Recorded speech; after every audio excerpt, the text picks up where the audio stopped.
It is truly an incredible thing, and not at this point in our experience normative to have a senator, a faithful believer, a Christian, a senator who will stand for the cause of justice in a consistent way, like we have in Senator Joseph Silk.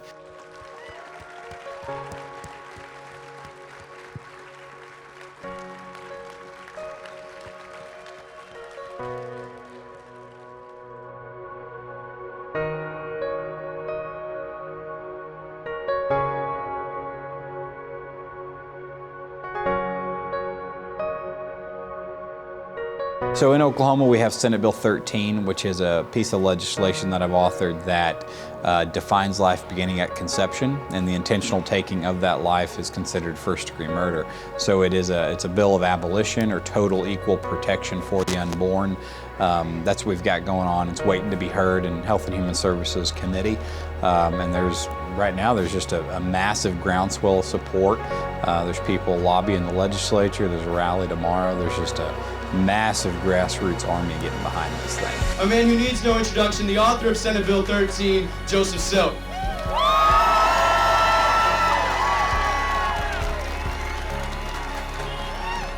As you guys can tell, the game of incrementalism that we've been playing for 47 years is completely over in Oklahoma. Oklahoma has not passed a bill to abolish abortion yet, but what the movement's already done in just a few short years has actually taken all the wind out of the sails of the pro-life movement. There is no excitement about incremental bills that do absolutely nothing anymore. And we've done that in a very, very short time.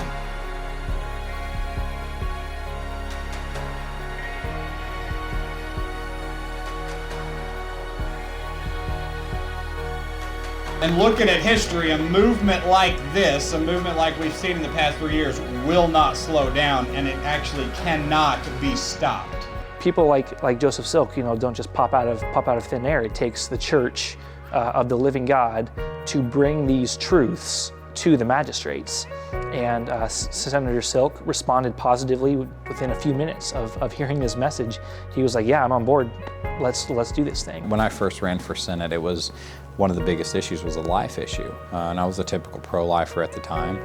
And then I very quickly found out we have been doing the exact same thing. The pro-life movement's been doing the exact same thing for almost 50 years, have spent millions of dollars, have had hundreds of thousands of volunteers.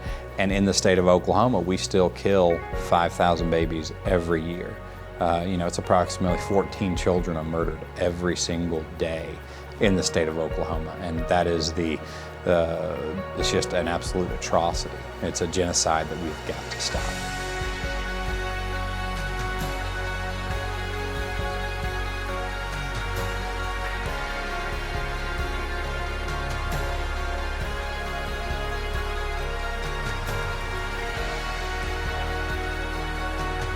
This is the time for the states to rise up and flex their sovereignty and stand for justice, because we have an administration that I do not believe is going to come after the state of Oklahoma.